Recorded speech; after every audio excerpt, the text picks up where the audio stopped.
Bon, normalement, cette petite vidéo, vous êtes tous bien réveillés. Je vois que ce n'est pas le cas pour tout le monde encore. Les chiffres parlent d'eux-mêmes. 140 millions de tweets par jour. 3 millions de vidéos vues sur YouTube par jour. 6 milliards de téléphones portables dans le monde.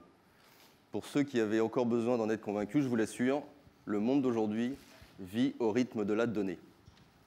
Chacun d'entre nous, chaque jour, génère un volume de données qu'il ne soupçonne même pas.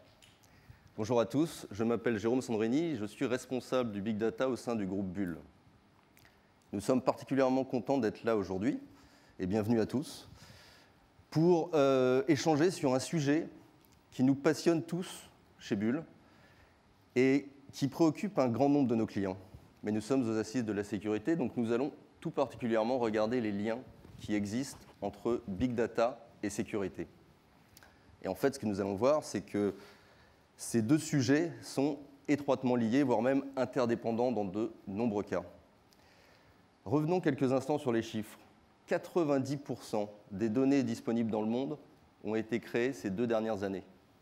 L'avènement des objets connectés, avec les compteurs intelligents, les capteurs en tout genre que les industriels vont placer dans les produits que nous consommerons demain, vont générer des trillions d'informations supplémentaires. Et les cabinets d'analystes nous prédisent que toutes ces données, tout ce volume de données sera multiplié par 30 d'ici 2020. Intéressons-nous au terme Big Data, car je me suis rendu compte que cette dénomination voulait dire des choses différentes pour les uns et pour les autres, voire même dans certains cas rester des notions assez abstraites pour certains. En fait, c'est que le terme Big Data désigne à la fois les données elles-mêmes, leur provenance, leurs caractéristiques, mais également les technologies utilisées pour leur stockage, l'indexation, le requêtage, l'analyse et la visualisation. Ça fait beaucoup de choses pour une seule et même dénomination. Les domaines d'application sont multiples. Nos équipes projets sont souvent impliquées sur des cas de marketing ciblé, meilleure connaissance du client, prédiction de comportement, analyse de sentiments, mais aussi détection des fraudes, diagnostic des pannes, assistance préventive, ou bien dans le domaine de la recherche, de la santé, avec la modélisation du génome. Donc, des cas d'usage extrêmement divers et variés, et des secteurs d'activité qui sont à peu près tous concernés.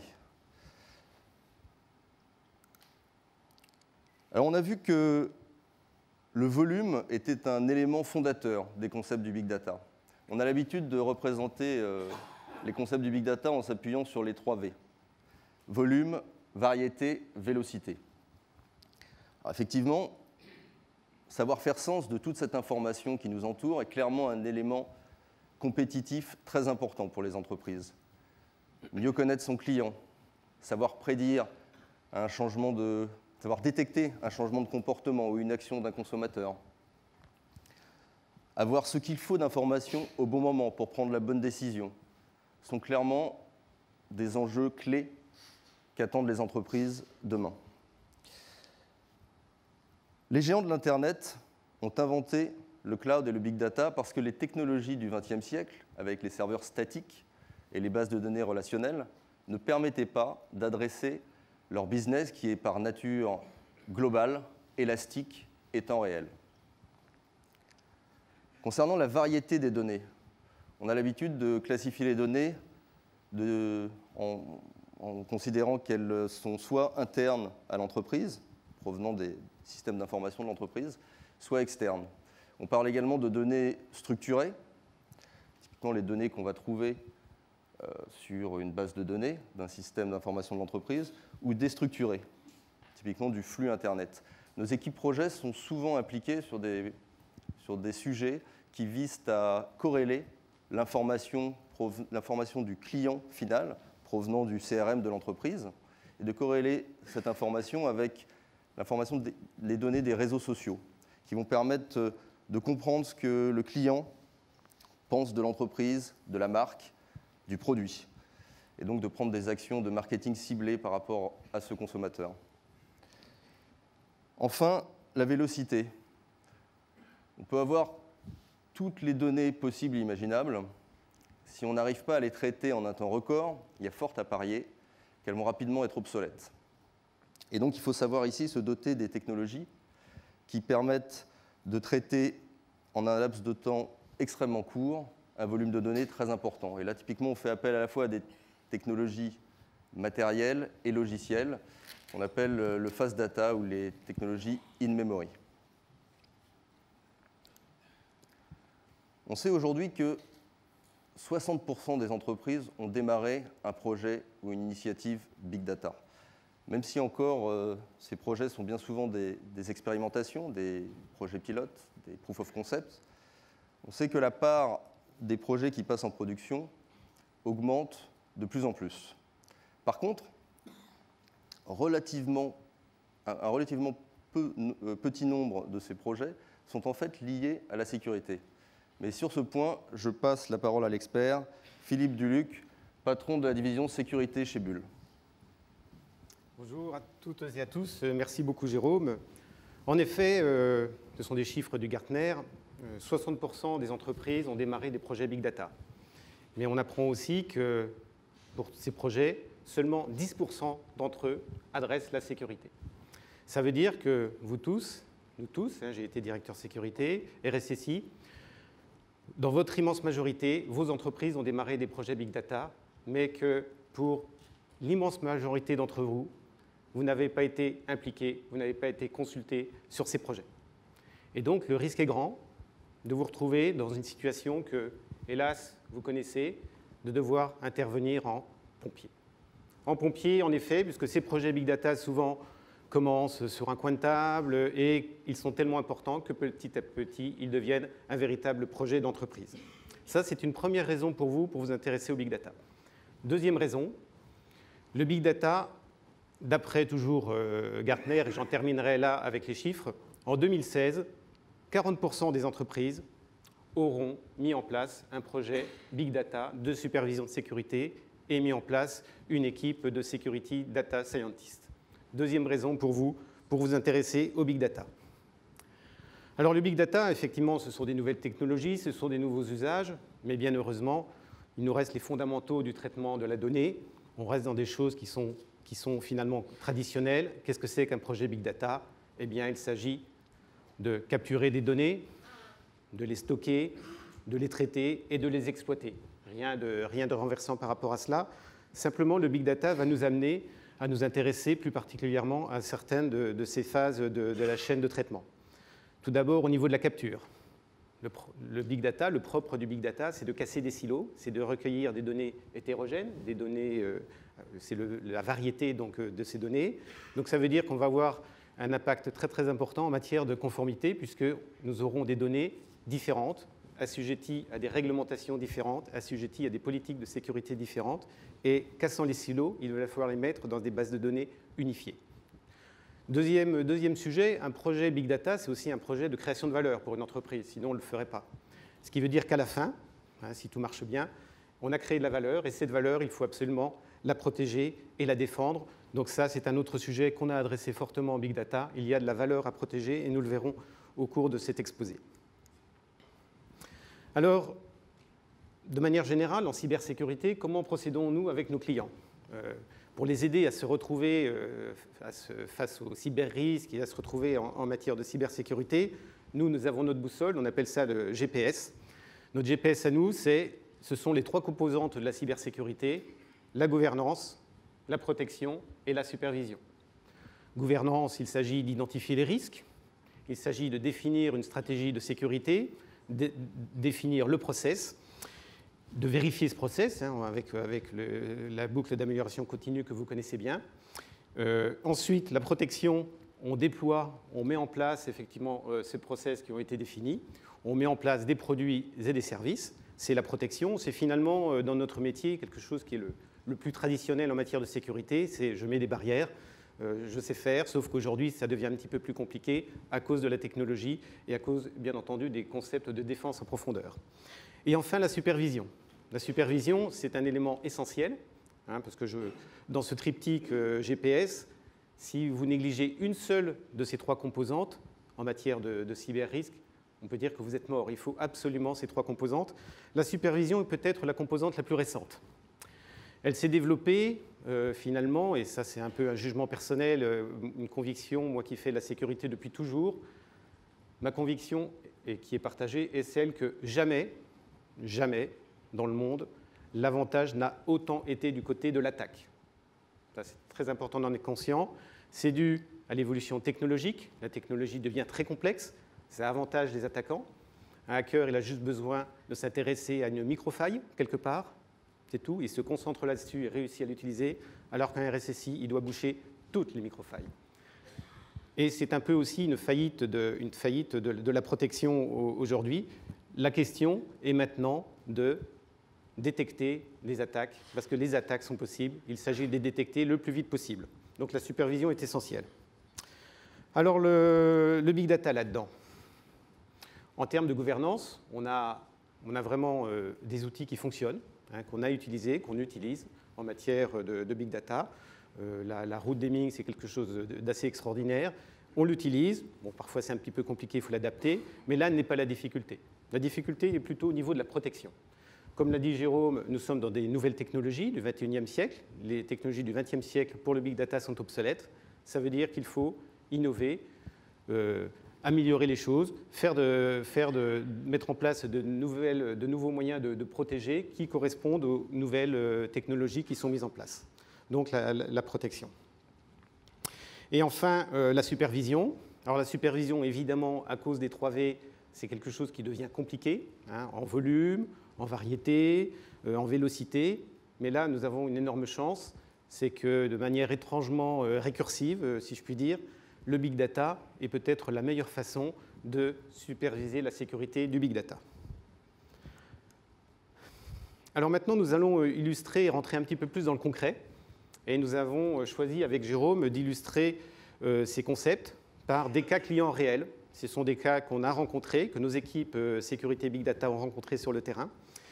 Nous les avons bien sûr anonymisés, nous les avons aussi un petit peu simplifiés à des fins de pédagogie.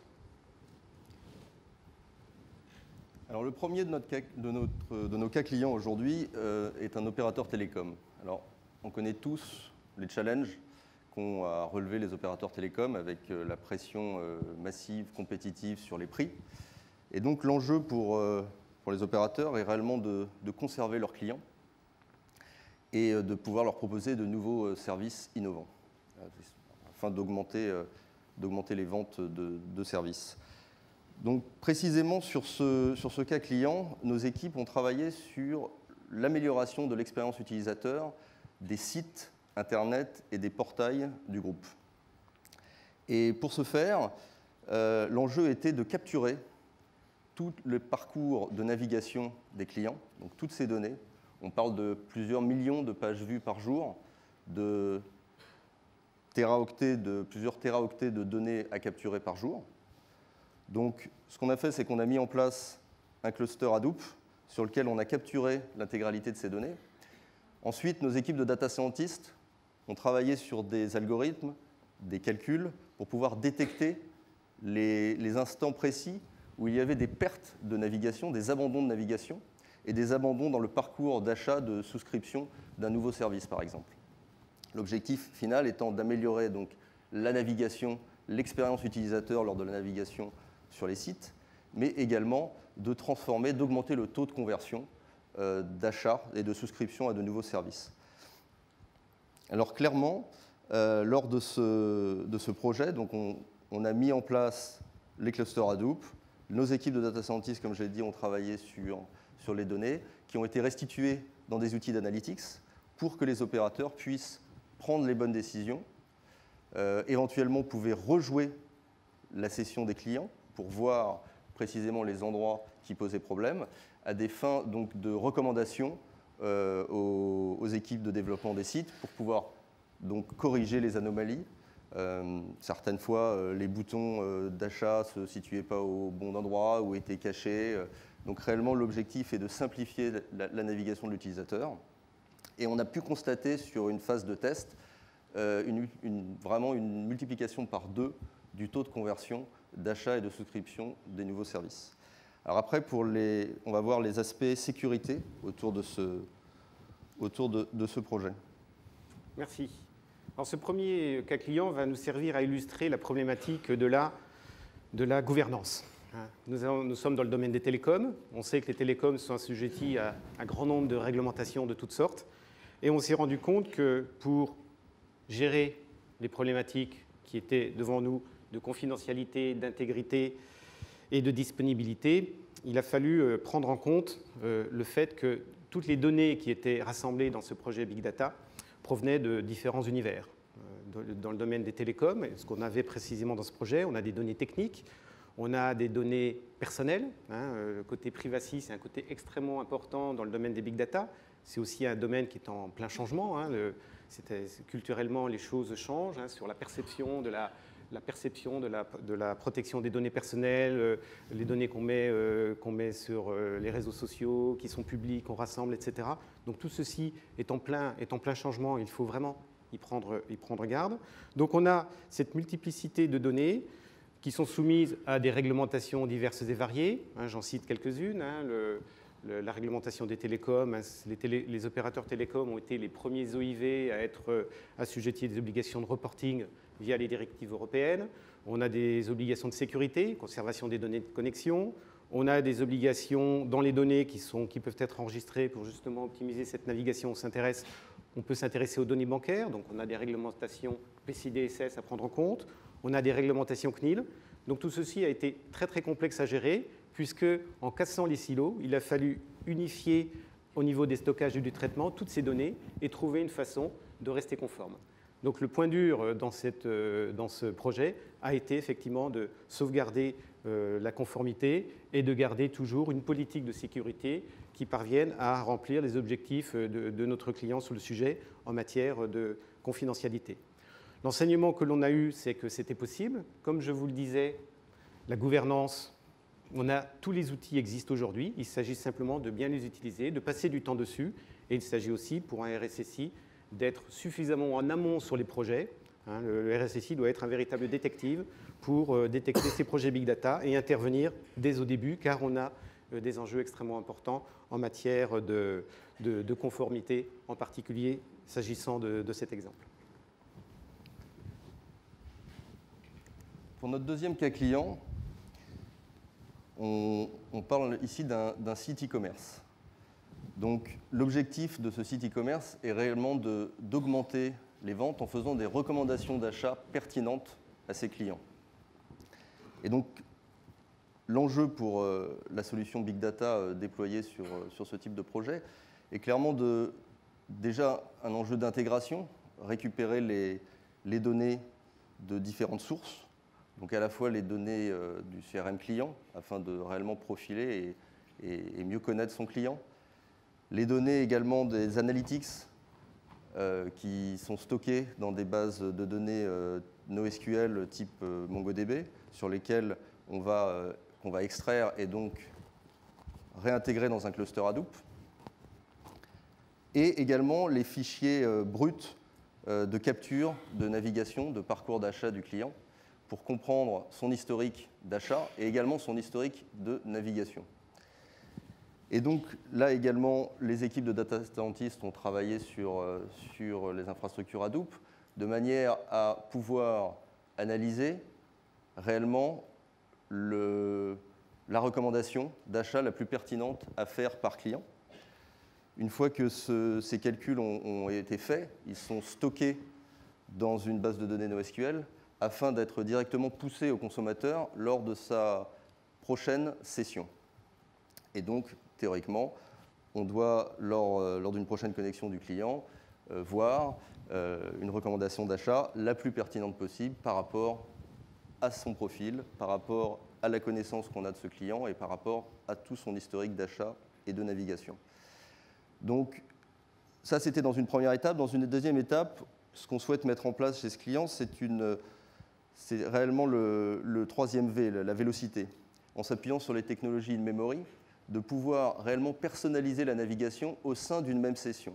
C'est-à-dire de corréler les événements dont on vient de parler, historique d'achat, profil client, avec les événements temps réel de la navigation client au moment où elle se passe, de manière à lui pousser des recommandations toujours plus pertinentes, mais cette fois-ci au sein de la même session.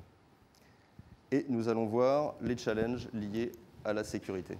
Alors, ces challenges, ils sont nombreux s'agissant de ce cas. On va plutôt s'intéresser là à la problématique de protection. Évidemment, au démarrage, on a des questions de confidentialité. On est sur des données personnelles. On est également sur du savoir-faire d'entreprise. Le moteur de recommandation, c'est-à-dire quelle page proposer à l'internaute qui est en train de naviguer, ça, c'est un savoir-faire de l'entreprise qu'il s'agit également de protéger. On n'est pas seulement au niveau de la protection des données personnelles, mais on est aussi au niveau de la protection des algorithmes, du savoir-faire de l'entreprise. Un autre sujet qui est dans une deuxième phase, mais comme l'a précisé Jérôme, c'est la volonté de se placer en temps quasi réel, c'est-à-dire que ces recommandations, d'être capable de les faire en même temps que l'internaute est en train de naviguer, et pas seulement à la session suivante. Et ça, c'est un énorme sujet, puisque nous avons dessiné une architecture de sécurité, et on se rend compte que le temps réel, la vélocité, le V des 3V, va nous poser des problèmes importants, puisque vitesse et sécurité ne font pas souvent bon ménage, vous le savez très bien. En sécurité, on met en place des choses, du chiffrement, de la signature, de la vérification, de la proxification, etc. Tout ceci, parfois, peut ralentir les process. Or, le but du big data, c'est justement d'aller vite. Donc là, on a un véritable challenge de sécurité, mais les choses ne sont pas impossibles. Je l'ai dit, la protection, c'est là où il faut le plus travailler en matière de big data. Et bien ça, c'est aussi un challenge important de travailler sur la vitesse d'exécution et d'être toujours sur ce délicat équilibre en sécurité entre les risques, les coûts et l'acceptation par l'utilisateur. Donc, un véritable challenge de sécurité. Alors, qu'est-ce que nous avons fait là-dessus? On va entrer un peu dans le détail de l'architecture. Au niveau des données, d'abord, il s'agit de recommandations ciblées, c'est-à-dire hors de question de perte de vue d'identité de l'internaute auquel on s'intéresse, puisqu'on veut justement lui soumettre des recommandations. Donc, son identité, elle est gérée de bout en bout. Il faut la connaître jusqu'au bout. Donc, on l'a mis dans un annuaire LDAP. Ensuite, nous sommes appuyés sur une architecture Hadoop, comme le précisait Jérôme. En fait, une double base de données Hadoop. La première destinée à recueillir toutes les informations provenant de la navigation. Alors, c'est des informations internes, externes, ça peut être des informations de partenaires, ça peut être, il y a des données personnelles évidemment, etc. Tout ça est mis dans cette première base Hadoop. On fait de la rupture protocolaire et dans la deuxième base Hadoop, on met tout ce qui est relatif aux recommandations. Tout le savoir-faire d'édition de nouvelles recommandations, la base de connaissances des recommandations et le moteur de création de recommandations est dans la deuxième base. Là-dessus, on fait du contrôle d'accès via Kerberos, qui est maintenant compatible avec Hadoop et marche bien. Et on a mis en place un certain nombre de choses pour permettre effectivement cette bonne gestion de cette double base Hadoop. Ensuite, il s'agissait, comme je vous le disais, de protéger l'algorithme, les savoir-faire de l'entreprise. Donc là, la chose qui a été mise en place était de faire de l'obfuscation, c'est-à-dire de faire des modifications sur le code objet sur lequel tourne l'algorithme de sélection de recommandations, donc de manière à le rendre quasiment impossible à analyser et à faire du reverse pour permettre de reconstituer l'algorithme qui constitue là le cœur du savoir-faire de l'entreprise. Enfin, sur la présentation des données, ces données, il est important de les présenter, ne serait-ce qu'à l'internaute, il attend sa recommandation, je vous rappelle. Donc là, on a simplement fait, en matière d'anonymisation, du data masking. Le data masking, c'est une technologie qui vise simplement à camoufler les données tout à la fin, au niveau de l'exploitation, de la visualisation, de manière à ce que le reste continue de fonctionner. Et on camoufle ces données en fonction des droits d'accès de la personne qui cherche à y accéder, l'internaute lui-même, des administrateurs ou des gens qui gèrent simplement le site et le moteur de recommandation. Il y a une autre technologie qui permet de faire de l'anonymisation qu'on peut utiliser en big data, donc c'est de la tokenisation. Alors, la tokenisation, c'est du chiffrement cette fois-ci en base. Alors ça, c'est beaucoup plus compliqué, puisque ça ne marche pas avec toutes les applications. Il faut que les applications soient adaptées à la tokenisation, qu'elles puissent fonctionner avec des données chiffrées. Donc c'est une partie, c'est peut-être une seule partie des données qui peuvent être chiffrées, par exemple. Et on attend tous dans ce domaine, d'ailleurs, le Graal des cryptologues qui s'intéressent au cloud et au big data. C'est la cryptologie homomorphique qui nous permettra dans le futur de résoudre tous ces problèmes et qui nous permettra de chiffrer finalement des clouds de calcul comme on chiffre aujourd'hui naturellement des clouds de stockage. Donc on attend cela, beaucoup de personnes y travaillent dans le monde académique et Bull également s'y intéresse. Un autre commentaire qui n'est pas directement applicable ici mais qui s'applique globalement à ces problématiques de protection, on est de plus en plus dans des univers complètement virtualisés sur ces sujets.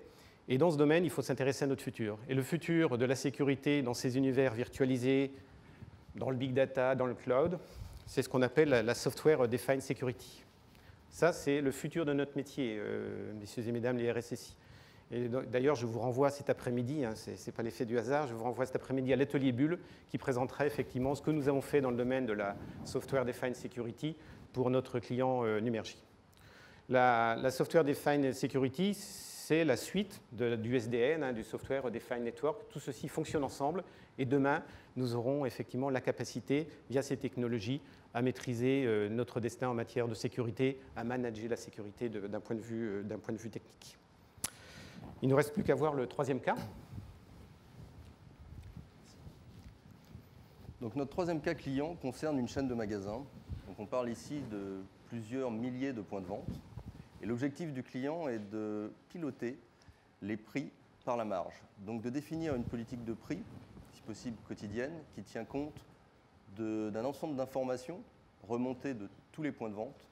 Donc bien sûr, les informations de vente, également de gestion des stocks et d'approvisionnement. Et donc, l'idée de départ de notre client était d'utiliser les outils de BI traditionnels, Cube, OLAP multidimensionnel, de manière à corréler toutes ces informations et générer les calculs nécessaires pour sortir cette grille de prix. Simplement, il s'est assez vite rendu compte qu'avec les outils traditionnels, ce calcul mettait plusieurs jours à restituer l'information. Et donc, là où lui aurait aimé pousser une information quotidienne, l'information, en fait, quand elle était disponible, elle était déjà obsolète. Et donc, typiquement, là, on est dans le cas du big data qu'on appelle le fast data, avec des architectures in-memory. Donc là où Bull apporte à la fois des solutions matérielles, avec le Bullion, qui est un serveur renommé dans tout ce qui est calcul haute performance en mémoire, et également des solutions logicielles de nos partenaires ou qui viennent de nos propres labs. Et en mettant en place ces architectures, on a réussi à passer de plusieurs jours à quelques heures, en fait de 1 à 2 heures, pour générer cette information et ce calcul, ce qui a permis à notre client de pousser l'information de manière quotidienne. Dans un deuxième temps, on s'intéresse également aux données externes, telles que les données météo, par exemple, pour pouvoir corréler ces informations et prendre des décisions sur les prix encore plus pertinentes. Et on va voir les aspects sécurité avec Philippe. Merci beaucoup. Donc, dans ce dernier exemple, on va surtout s'intéresser à la question de la supervision. D'abord, regardons un petit peu quel a été le besoin client. On est là dans quelque chose qui est au cœur de son activité. Jérôme ne l'a pas dit, mais je crois que c'est plusieurs milliers de magasins pour ce client. Donc, on est aussi dans le big data du côté des magasins du client. Il s'agit de la politique de prix, il s'agit de la façon de mettre à jour les prix. C'est au cœur de son activité opérationnelle. Là, on n'est plus dans les données personnelles qui sont collectées sur le web, sur les réseaux sociaux. Tous les projets Big Data ne sont pas relatifs à des données personnelles.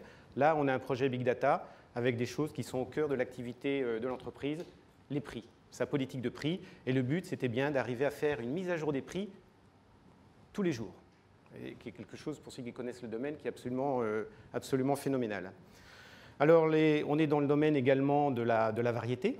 Je reviens sur la variété, on a les problématiques de gouvernance, je ne reviens pas dessus, puisque ces prix, pour les constituer, pour les analyser, on utilise plein de choses. On utilise des données externes, comme ça a été précisé, ça peut être la météo. Bon, ce n'est pas Bertillon, l'exemple, ce n'est pas un marchand de glace. Mais dans beaucoup de métiers, la météo importe. L'état des stocks, les prix de la concurrence, les réactions sur les campagnes de prix précédentes. Voilà, on est vraiment dans le big data, la variété des données, et on retombe sur les problèmes habituels de cassage de silos. Donc on a ça à faire.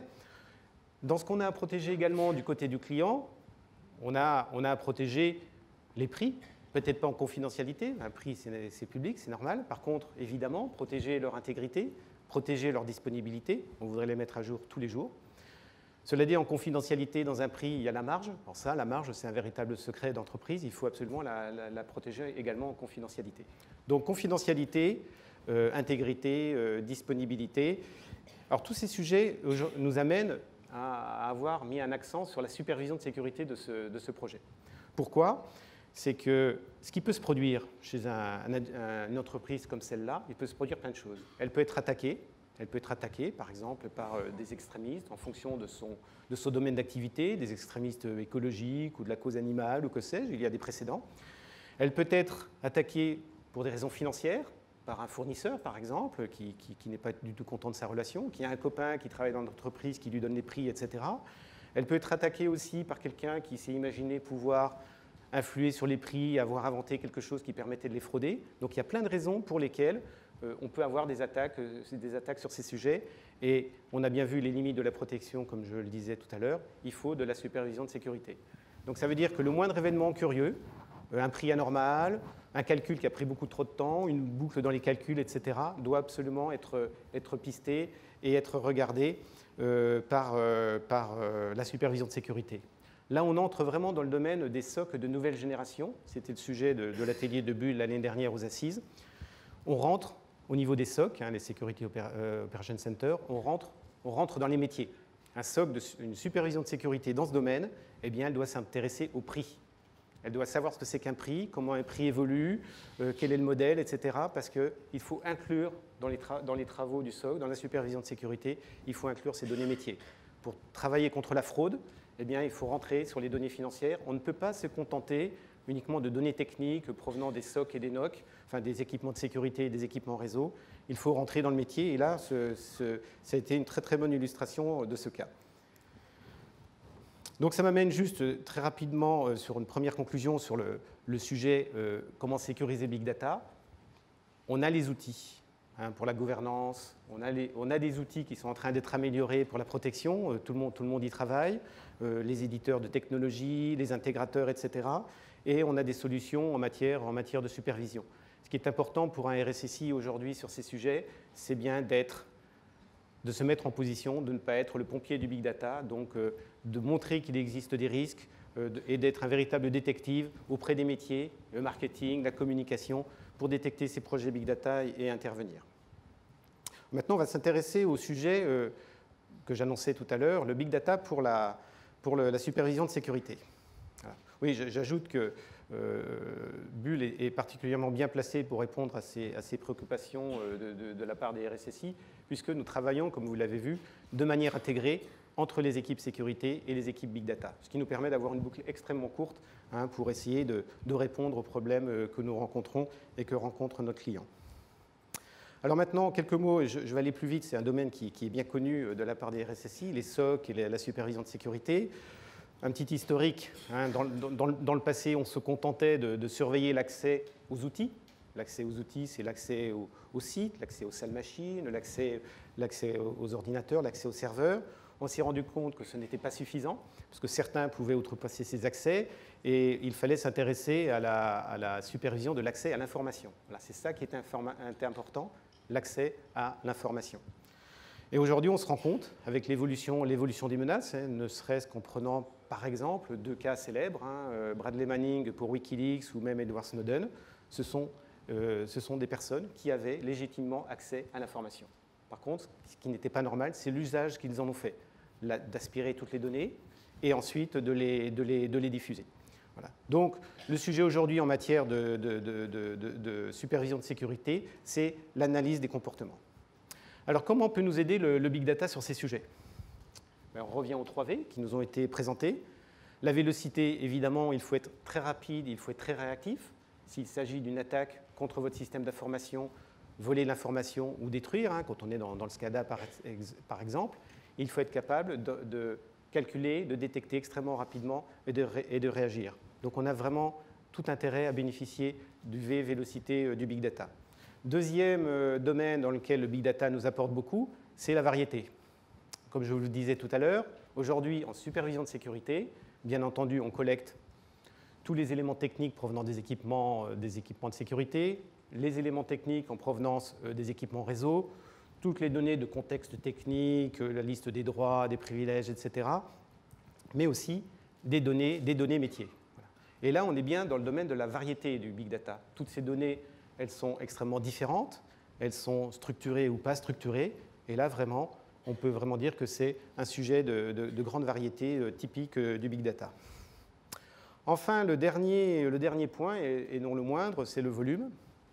On s'est rendu compte avec l'évolution des attaques de ces dernières années, on parle des célèbres APT, Advanced Persistent Threats, qu'un hacker avait pu installer un malware d'attaque chez une cible et rester installé, rester en place, exfiltrer des données pendant des années. On a des exemples récents, je ne les citerai pas. En France, un grand industriel pendant 2 ans sous attaque. À l'étranger, quand vous veillez un petit peu Internet, on a des exemples intéressants avec le CO chinois, par exemple. 8 ans sous attaque.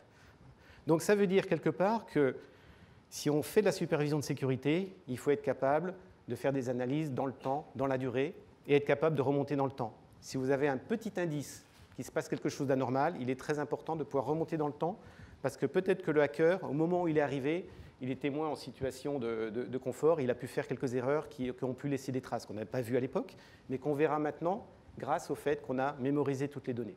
Donc non seulement on a beaucoup de données différentes, très variées, mais en plus un très très gros volume. Nous on recommande au moins 3 ans de conservation des données pour pouvoir faire justement ces analyses dans le temps. Alors sur ces sujets, je crois que le mieux c'est de laisser la parole à un spécialiste de ces domaines. Donc on a une petite vidéo de Guillaume Rossignol qui s'occupe de l'activité SOC chez Bull. Je lui laisse la parole.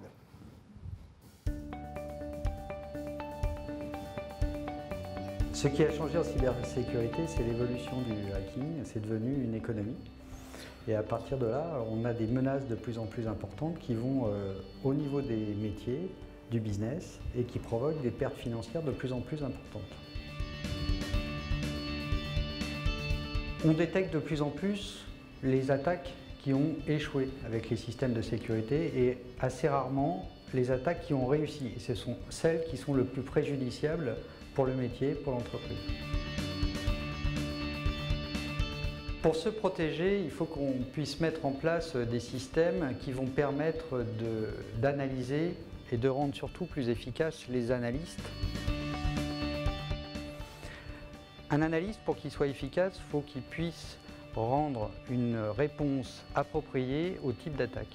Cette réponse est basée sur différents éléments que fournit le Big Data. Et dans ces outils, on a l'analyse prédictive qui va permettre d'arrêter les attaques avant qu'elles se produisent, l'analyse comportementale qui va donner une idée à l'analyste de la manière dont l'attaquant se comporte, l'analyse des signaux faibles, c'est-à-dire les attaques réussies et pas celles qui ont été arrêtées, la data visualisation, ce que vous pouvez voir derrière moi, qui permet de détecter instantanément des attaques parmi le volume de données énorme. Les avantages pratiques du Big Data sont multiples et permettent, entre autres, surtout aux analystes de réaliser leur métier de protection, à la fois au niveau technique, mais aussi au niveau des métiers. C'est-à-dire que le Big Data permet de monter jusqu'à la protection de la fraude. Pour que l'analyse soit efficace, il faut qu'on puisse remonter dans le temps de manière très importante pour comprendre les impacts.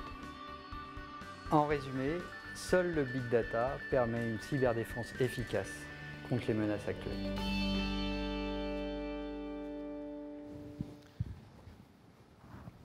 Donc je peux vous dire, quand on visite nos SOC, effectivement, on est vraiment convaincu par ces sujets de Big Data, ces sujets extrêmement modernes, de devoir suivre en temps réel les attaques, de remonter dans le passé et de lancer des analyses.